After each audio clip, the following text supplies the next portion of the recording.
Hello my dear student, आप लोगों के मेरे चैनल पर स्वागत है मिशन पर। और जैसे कि हम लोग यहाँ पे यूनिट 8 पढ़ रहे थे, ठीक है। और इसके पहले के जो टॉपिक हैं वो कवर हो चुके हैं। और आज का जो टॉपिक है हम लोगों का वो है औपचारिक शिक्षा क्या होती है, गैर औपचारिक शिक्षा क्या होती है। गैर औपचारिक शिक्षा को हम मुक्त और दूरस्थ शिक्षा भी कहते हैं, जैसे कि ओपन यूनिवर्सिटी होती हैं उस शिक्षा को कहते हैं। और अनौपचारिक शिक्षा क्या है तथा समावेशी शिक्षा क्या होती है। अब जो ये हमारा टॉपिक है, जैसे कि हम लोग यूनिट 10 पढ़ रहे हैं, एजुकेशनल टेक्नोलॉजी पढ़ रहे हैं, तो इसके पहले हम लोगों ने जो अभी इससे पहले किया है लेक्चर्स में, मैंने इंस्ट्रक्शनल आपको टेक्नोलॉजी पढ़ाई थी। अब आज का जो टॉपिक है वो है शिक्षा के बारे में, जो शिक्षा के प्रकार हैं उसके बारे में है। और उसका ईटी इसमें क्या प्रयोग है ईटी का वो भी देखेंगे हम लोग, ठीक है। तो इसमें देखिए औपचारिक शिक्षा, गैर औपचारिक शिक्षा, अनौपचारिक शिक्षा तथा समावेशी शिक्षा को हमको पढ़ना है। तो ये पहले देखते हैं कि औपचारिक शिक्षा होती क्या है, जिसको कि हम फॉर्मल एजुकेशन कहते हैं, जो कि नॉर्मल आप लोग स्कूल में पढ़ते हैं, आप कॉलेज पढ़े हैं, डेली आप जाते थे क्लासेस अटेंड करने के लिए, तो उसी को हम औपचारिक शिक्षा या फॉर्मल एजुकेशन कहते हैं, ठीक है। ये हमारी औपचारिक शिक्षा है, जो कि हम आप लोग भी स्कूल पढ़े हैं, सभी स्कूल नॉर्मल पढ़ते हैं, उसी की बात, उसी जैसे विद्यालय हम लोग डेली जाते थे, बाकायदा करिकुलम होता था उसका, और पेपर यूनिट टेस्ट होते थे, फिर आपके जो साल के आखिरी में भी आपके पेपर होते थे, फिर आपका रिजल्ट बनता था, वही शिक्षा की बात यहाँ पे हो रही है, यानी कि औपचारिक शिक्षा, जिसको फॉर्मल एजुकेशन भी कहते हैं। यह शिक्षा जो विद्यालय, महाविद्यालय, विश्वविद्यालय, यूनिवर्सिटीज़ में चलती है वो औपचारिक शिक्षा कहलाती है, ठीक है। इस शिक्षा के उद्देश्य जो हैं, जब देखिए शिक्षा, अगर बच्चा भी शिक्षा लेने जा रहा है स्कूल में, तो उसके भी कुछ उद्देश्य हैं, ठीक है। और शिक्षा दी जा रही है तो स्कूल के या टीचर के सबके उद्देश्य हैं। तो ये एक जो शिक्षा के उद्देश्य होते हैं, इसमें पाठ्यचर्या होती है, और शिक्षण विधियाँ सभी निश्चित होते हैं, ठीक है। इसमें क्या क्या है, आपका उद्देश्य, आपके स्कूल आप लोग पढ़े होंगे, विद्यालय पढ़े होंगे, वहाँ पे क्या हो, आपका जो सिलेबस था वो निश्चित था, शिक्षण विधियाँ निश्चित थी, किस तरीके से बच्चों को पढ़ाना है। तो ये सब योजनाबद्ध रहता है, तथा और ये जो यहाँ की नीतियाँ होती हैं वो कठोर होती हैं, यानी कि आपका हर चीज़ आपको नियम के अनुसार करना पड़ता है। यूनिट टेस्ट होंगे, डेली जाना पड़ेगा आपको, वहाँ पे आपकी अटेंडेंस लगेगी, तो हर चीज़ यहाँ पे जो होती है एक योजनाबद्ध और कठोर होती है, ठीक है। ये हमारी हो गई औपचारिक शिक्षा, यानी कि फॉर्मल एजुकेशन। अब हम लोग जो पढ़ेंगे वो है हमारा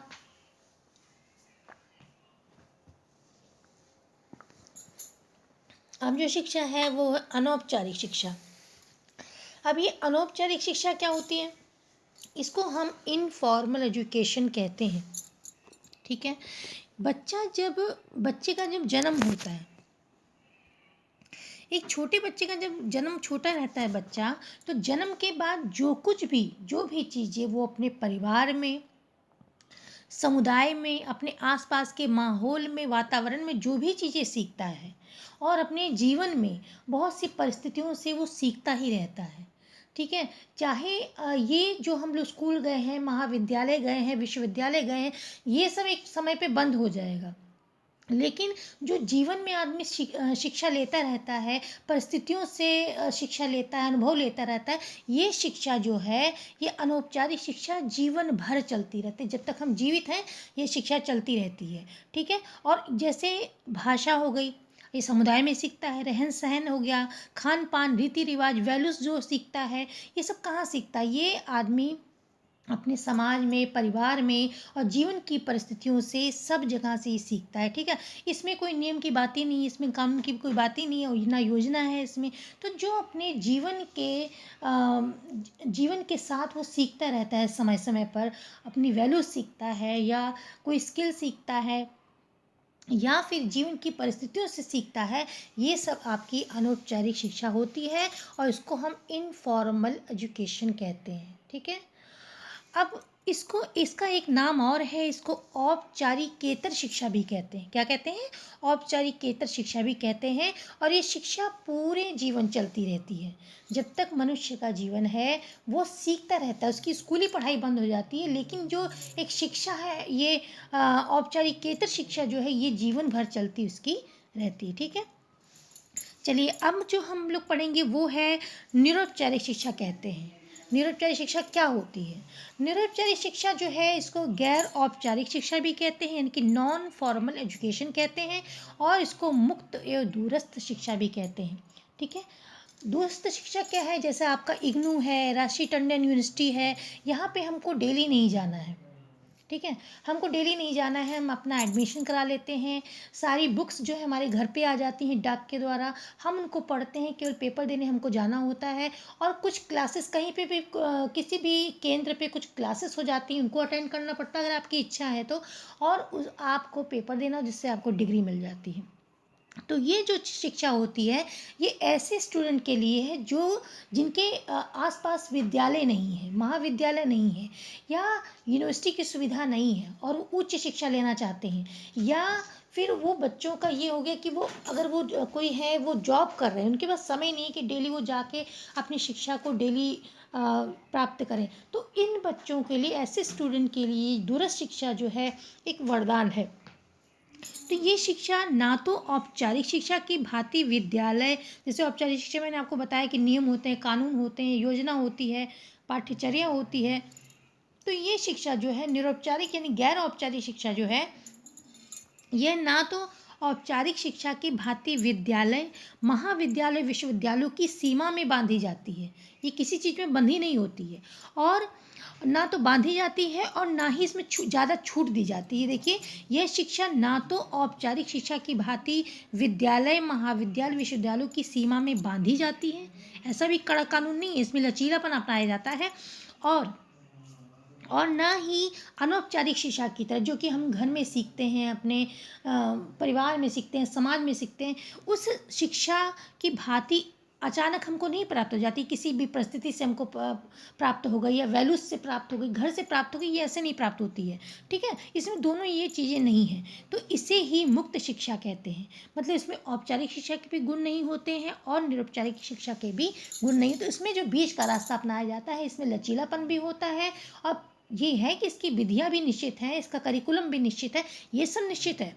ठीक है, इस शिक्षा के उद्देश्य जो हैं, पाठ्यचर्या जो है वो निश्चित है, लेकिन निश्चित होते हैं परंतु फॉर्मल की तरह कठोर नहीं होते। ठीक है, इसमें जैसे कि बताया गया है कि इसे ही निरौपचारिक शिक्षा कहते हैं, और इसे ही मुक्त शिक्षा या दूरस्थ शिक्षा, डिस्टेंस एजुकेशन जो होती है उसे कहते हैं। और शिक्षा के जो उद्देश्य हैं, पाठ्यचर्या है वो निश्चित है, लेकिन परंतु फॉर्मल की तरह, जैसे कि हम स्कूल, विद्यालयों में, महाविद्यालय में देखते, फॉर्मल की तरह ये फॉर्मल स्टडी की तरह ये कठोर नहीं होती है। ठीक है, अगर हमें कोई हम नहीं अटेंड कर पाए या अपनी सुविधा अनुसार हम पढ़ सकते हैं, जैसे बुक्स हमारे पास आ जाती हैं, तो इसमें जो है ये नियम जो है वो कठोर नहीं। अगर इस बारी हम अगर कोई प्रॉब्लम में पेपर नहीं दे सकते, हम थोड़ा समय बाद भी दे सकते हैं, इसमें सुविधाएं होती हैं। ठीक है, और इसकी जो पाठ्यचर्या होती है, जो इसका करिकुलम होता है, वो सीखने वाले की आवश्यकताओं को ध्यान में रख के बनाया जाता है। जो सीखने वाला व्यक्ति है, जो कि डेली नहीं जा सकता है वहाँ पे शिक्षा ग्रहण करने के लिए, उसकी सुविधाओं के, उसके सीखने वालों की आवश्यकताएं जो है उसको ध्यान में रखकर निश्चित किया जाता है। और जैसे कौन सी यूनिवर्सिटी हैं आपके मुक्त विद्यालय हैं, जैसे इग्नू हो गया, राष्ट्रीय टंडन मुक्त विश्वविद्यालय हो गया, इस तरह की जो यूनिवर्सिटी हैं ये आपकी दूरस्थ शिक्षा और डिस्टेंस एजुकेशन, जिसको निरौपचारिक शिक्षा, गैर औपचारिक शिक्षा कहते हैं, ये यहाँ पे दी जाती है। चलिए, अब आगे जो हम लोग को पढ़ना है समावेशी शिक्षा, ये मैं आपको बहुत विस्तृत रूप से यूनिट 10 हम लोग पढ़ चुके हैं, इसलिए मैं यहाँ पे ज़्यादा नहीं इसको बताऊंगी। समावेशी शिक्षा आप जानते हैं क्या होती है, यानी कि इंक्लूसिव एजुकेशन क्या होता है। समावेशी शिक्षा में जो अक्षम छात्र हैं, जो डिसेबल छात्र हैं, और जो सक्षम छात्र हैं, जो नॉर्मल हैं, उन सब बच्चों को एक साथ शिक्षा दी जाती है, उसे ही समावेशी शिक्षा हम कहते हैं। अब हमको जो देखना है वो देखना है कि इसमें औपचारिक शिक्षा जो कि हम लोग स्कूलों विद्यालयों में पढ़ते हैं, फॉर्मल एजुकेशन में ईटी का क्या प्रयोग है, यानी कि एजुकेशनल टेक्नोलॉजी का क्या प्रयोग है, इसके बारे में हम जान लेते हैं। ठीक है, देखिए इसमें फर्स्ट पॉइंट है कि ईटी के प्रयोग से, यानी कि एजुकेशनल टेक्नोलॉजी के प्रयोग से शिक्षक अपने टॉपिक को छात्रों से अधिक प्रभावी ढंग से पहुंचा पाता है। देखिए, अगर नॉर्मल में कोई टीचर आपको पढ़ाता है कोई चीज़, तो इतना अच्छा समझ में नहीं आता। अगर प्रेजेंटेशन पीपीटी दिखा के पढ़ाता है या और चीज़ें यूज़ करता है, मॉडल्स यूज़ करता है, तो वो चीज़ आपके माइंड बहुत अच्छी तरह से बैठ जाती है, वो याद रहती है। तो इससे क्या होता है, जो शिक्षण है वो बहुत प्रभावी ढंग से बच्चे के माइंड में स्थिर रहता है। तो ईटी के प्रयोग से शिक्षक अपने टॉपिक को छात्रों से अधिक प्रभावी ढंग से पहुंचा पाता है। पहला पॉइंट ये हो गया। दूसरा है आपका कि शिक्षा की वेबसाइट है, शिक्षा की वेबसाइट बहुत सी हैं, जहाँ से आप पूरा कंटेंट जो है वो पढ़ सकते हैं। आप नेट के माध्यम से, देखिए नेट के माध्यम से आप एनसीईआरटी की सभी बुकों को पढ़ सकते हैं। अगर नहीं बुक है या कुछ भी दिक्कत है तो आप एनसीईआरटी की, इतने मतलब यहाँ ईटी की बात हो रही है, ईटी का क्या प्रयोग है, ठीक है, और साथ में नेट का क्या प्रयोग है, यानी कि जो उससे हम क्या फ़ायदा लेते हैं। तो जो नेट के माध्यम से हम एनसीईआरटी के सभी टॉपिक पढ़ सकते हैं, बुक्स पढ़ सकते हैं, ये भी सुविधा है। और जो शिक्षक है, और जो शिक्षा की वेबसाइट है, उस पर भी हम फ़ायदा उठा सकते हैं। तो ये एजुकेशन में टेक्नोलॉजी आपकी शामिल है। ठीक है, अब एजुकेशन टेक्नोलॉजी में जो कंप्यूटर है, हार्डवेयर सॉफ्टवेयर, सबकी यहाँ पे बात हो रही है। और जो शिक्षक पढ़ाता है, अपनी विधियों को यूज़ करता है, तरीकों को यूज़ करता है, उसकी भी बात हो रही है। इसीलिए यहाँ पे बताया गया है कि शिक्षा की जो वेबसाइट्स हैं वहाँ से वो फ़ायदा उठाता है, कंटेंट पढ़ सकता है, नेट के माध्यम से एनसीईआरटी की सारी बुकें पढ़ सकता है। ये सब सारी इसकी सुविधाएँ होती हैं। अगला पॉइंट है कि शिक्षक ईटी के माध्यम से, एजुकेशनल टेक्नोलॉजी के माध्यम से विभिन्न विधियों और तरीकों का प्रयोग करता है। ठीक है, बहुत से तरीके जो पढ़ाने के हैं उनको यूज़ करता है। और उसमें कंप्यूटर भी बहुत सहायता देते हैं, कंप्यूटर हो गया आपका, स्मार्ट बोर्ड हो गया, ये सब सहायता देते हैं उनकी। तो इस तरीके से और बहुत सी शिक्षण सहायक सामग्रियाँ हैं जिनका वो इस्तेमाल करता है। अगला पॉइंट है, कक्षा में कंप्यूटर की उपस्थिति शिक्षक के नवीन पाठ्य का प्रस्तुतिकरण, पाठ पढ़ाने और शैक्षिक वेबसाइट दिखाने व विशेषज्ञों से परिचित कराने में सहायक होता है। ठीक है, और जैसे कि आपने देखा होगा, अभी हाल ही में लॉकडाउन हुआ, लॉकडाउन में आपने देखा होगा कि सब बच्चे स्कूल जा ही नहीं पा रहे थे। तो ये टेक्नोलॉजी तो है, टेक्नोलॉजी के माध्यम से तो जो टीचर हैं वो ऑनलाइन क्लासेस ले रहे थे। आप लोग घर में पढ़ के, घर में बैठ के उनकी क्लासेस को अटेंड कर रहे थे। तो ये किससे संभव हो पाया, ये हुआ टेक्नोलॉजी से, यानी कि जो टेक्नोलॉजी का एजुकेशन में इस्तेमाल हो रहा है उसकी वजह से तो संभव हो पाया। ठीक है, अगला पॉइंट देखिए, डी DTH तकनीकी जो है, ये एक प्रोग्राम है, डायरेक्ट टू होम। तो ये एक प्रोग्राम जो आता है तकनीकी, भी औपचारिक शिक्षा के क्षेत्र में प्रयोग होने वाले नवीन तकनीकों में से एक है। DTH जो है, इसके चैनल हैं, इनके द्वारा कक्षाओं में विभिन्न कार्यक्रमों को सीधे प्रसारित करना अत्यंत आसान हो गया है। इससे स्टूडेंट जो है टेक्नोलॉजी के माध्यम से अपनी शिक्षा ग्रहण करता है। 6 पॉइंट है कि शैक्षिक जो वेबसाइट हैं वहाँ पे विद्यार्थियों के उपयोग से संबंधित जानकारियाँ बहुत सी हैं। वहाँ पे गृह कार्य, असाइनमेंट आदि प्रकाशित किए जाते हैं।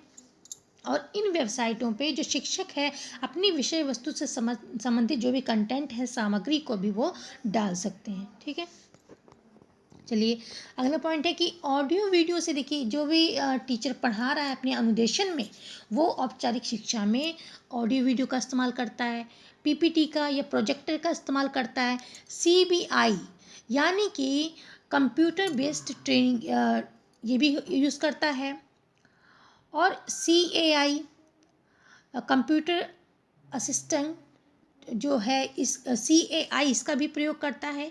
तो इस तरीके से हम देखते हैं।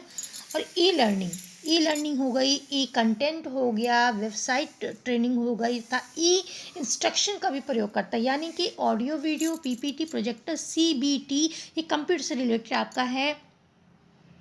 और CAI और ई लर्निंग, ई कंटेंट, वेबसाइट, ट्रेनिंग तथा ई इंस्ट्रक्शन का प्रयोग वो करता है। ये सब क्या है? ये है टेक्नोलॉजी जिसका कि एक फॉर्मल एजुकेशन में, आपका औपचारिक शिक्षा में टीचर जो है यूज़ करता है। और चलिए, ये तो आपका टॉपिक हो गया। अब आगे देखते हैं कि गैर औपचारिक शिक्षा, यानी कि जो हम लोगों ने मुक्त शिक्षा, दूरस्थ शिक्षा पढ़ी है, उसमें ईटी का कैसे प्रयोग होता है, ईटी कैसे उसमें उपयोगी है, उसको देखते हैं। इसका पहला पॉइंट है कि मुक्त विश्वविद्यालयों में सूचना प्रौद्योगिकी की भूमिका स्वतः स्पष्ट होती है, क्योंकि रेडियो व टेलीविज़न द्वारा इसका क्रियान्वयन होता है। ठीक है, जो मुक्त विश्वविद्यालय हैं, अब वहाँ से आपकी बुक्स आ जाती हैं। और तो अगर हम उसके प्रोग्राम्स हैं या ये देखना चाहें तो जैसे, और आप अभी इसमें पढ़ेंगे ज्ञान दर्शन, ज्ञानवाणी, तो इससे हम, ये शैक्षिक चैनल है, यहाँ से हम उसकी मदद ले सकते हैं। तो ये क्या है? टेक्नोलॉजी तो है। तो मुक्त विश्वविद्यालयों में सूचना प्रौद्योगिकी की भूमिका स्पष्ट होती है, क्योंकि रेडियो व टेलीविज़न के द्वारा इसका क्रियान्वयन होता है। सेकंड पॉइंट है ज्ञान दर्शन व ज्ञानवाणी। आपने देखा होगा टीवी पे कि ज्ञान दर्शन का एक प्रोग्राम आता, चैनल होता है उस पर, और वह ज्ञानवाणी जैसे शैक्षिक चैनल हैं भी इसमें सहायक होते हैं। दूरस्थ शिक्षा एवं रोजगार प्रदान करने हेतु श्रव्य और दृश्य एवं उपग्रह आधारित उपकरणों के माध्यम से सूचना व संचार प्रौद्योगिकी के प्रयोग को बढ़ावा दिया जाता है। अगला पॉइंट है कि टेली कॉन्फ्रेंसिंग के प्रयोग से टीचर और छात्र जो है वो संपर्क पर बल दिया जाता है। पांचवा पॉइंट है कि दूरस्थ शिक्षा प्रणाली में शिक्षार्थी जो हैं को अधिगम सामग्री के संप्रेषण के लिए मुद्रित और तकनीकी संचार माध्यमों का प्रयोग किया जाता है, जैसे कि रेडियो हो गया, दूरस्थ शिक्षा की बात हो रही है, इसमें रेडियो हो गया, दूरदर्शन हो गया, वीडियो हो गया, कैसेट होती हैं, कंप्यूटर होते हैं, सहायिका, अधिगम, प्रिंटेड और पत्र पत्रिकाएं जो हैं वो प्रस्तुत होते रहते हैं। ठीक है, ये आपका हो गया। अब हम लोग पढ़ते हैं अनौपचारिक शिक्षा, जो कि हम घर में या हम परिवार में सीखते हैं, समाज में सीखते हैं, जीवन की परिस्थितियों में सीखते हैं। वो जो शिक्षा, उसमें ईटी का क्या प्रयोग है? देखिए, जब बच्चा कोई, अब ये जो शिक्षा हो रही है वो बच्चा स्वयं ही ग्रहण कर रहा है। ठीक है, उसमें देख रहा है, अपने वातावरण में चारों तरफ देखता है क्या हो रहा है, क्या नहीं, अपने पेरेंट्स को देखता है, तो उनके जो व्यवहार है, उनकी जो रीतियाँ हैं, वैल्यूज़, वो अपने आप ही सीख लेता है। तो यहाँ पे बच्चा स्वयं ही शिक्षा ले रहा है। तो समाज परिवार में रह के शिक्षा ज्ञान जो होता है उसकी बात हो रही है। और वह ये ज्ञान के लिए क्या करता है? अब देखिए, घर में आपके समाचार पत्र आते हैं, पत्रिकाएं आती हैं, आप पुस्तकालय में बच्चे जाते हैं, पढ़ते हैं, रेडियो हो गया, टेलीविज़न पे कोई ज्ञान का प्रोग्राम हो रहा है, या ऐसे कोई चीज़ समझाई जा रही है, जैसे अभी हमने शिक्षा का चैनल देखे हैं, उसमें समझाया जा रहा है, या किसी टॉपिक से रिलेटेड आपको ज्ञान दिया जा रहा है, तो रेडियो, टेलीविज़न, और कहीं अगर भ्रमण करने घूमने जाता है तो वहाँ पे भी उसके ज्ञान की चीज़ें, कि आप कहीं पे गए हैं, जैसे हिस्ट्री की चीज़ें हैं, तो वहाँ पे आपको बताया जाता है, गाइड होता है, बताता है ये यहाँ पे, तो वहाँ पे क्या होता है, आपका ज्ञान ही तो बढ़ता है। तो ये सब चीज़ें जो हैं, ई लर्निंग आप करते हैं, आप घर में बैठ के ई लर्निंग कर लेते हैं। और जैसे कि हम लोग यूट्यूब पे देखिए, अब हम लोग पढ़ाते हैं आपको, आप लोग पढ़ रहे, तो ये क्या, आप ज्ञान तो प्राप्त कर रहे हैं, अभी आप शिक्षा ले रहे हैं। अब जीवन की जो और स्किल है वो भी आप यूट्यूब से सीख सकते हैं। तो हम क्या कर रहे हैं, इससे एक ईटी से जो एजुकेशन टेक्नोलॉजी जो है इसका प्रयोग कर रहे हैं कि शिक्षा के लिए, इलेक्ट्रॉनिक जो आपका ये टेक्नोलॉजी है उसका इस्तेमाल आप शिक्षा के लिए कर रहे हैं। तो यूट्यूब का भी माध्यम से हम कितनी ही स्किल सीखते हैं, नेट के माध्यम से कितनी सारी शिक्षा ग्रहण करते हैं। कोई भी चीज़ नहीं आई, हमने तुरंत नेट पे ढूंढने लग जाते हैं। अब तो यहाँ तक हो गई कि बच्चे अपना माइंड लगाना ही नहीं चाहते, अब तो वो नेट पे हर चीज़ ढूंढ लेते हैं। ठीक है, तो ये जो है, अब हर चीज़ के अच्छे पक्ष भी हैं, बुरे पक्ष भी हैं। अगर किसी चीज़ पे नेट हो या टेक्नोलॉजी, किसी भी चीज़ पे ज़्यादा हम लोग अगर उस पर उसकी सहायता लेते हैं, तो अपनी तरफ से जो नई चीज़ें करनी है, नई चीज़ें खोजनी, वो नहीं कर पाते। ठीक है, तो ये अगर हम सीमित एक टाइम पे या सीमित किसी का सुविधाओं का अगर उपयोग करते हैं, तो हम उसको मतलब उसका दुरुपयोग नहीं होता है। तो नेट के माध्यम से भी कितनी सारी शिक्षा हम ग्रहण करते रहते हैं। तो ये सब क्या, ये टेक्नोलॉजी तो है। चलिए अब समावेशी शिक्षा में देखते हैं कि ईटी का क्या प्रयोग है। समावेशी शिक्षा जैसे कि आप लोग पढ़ चुके हैं, क्या इंक्लूसिव एजुकेशन की बात हो रही है, जहाँ दोनों बच्चे साथ में पढ़ते हैं वहाँ की बात हो रही है।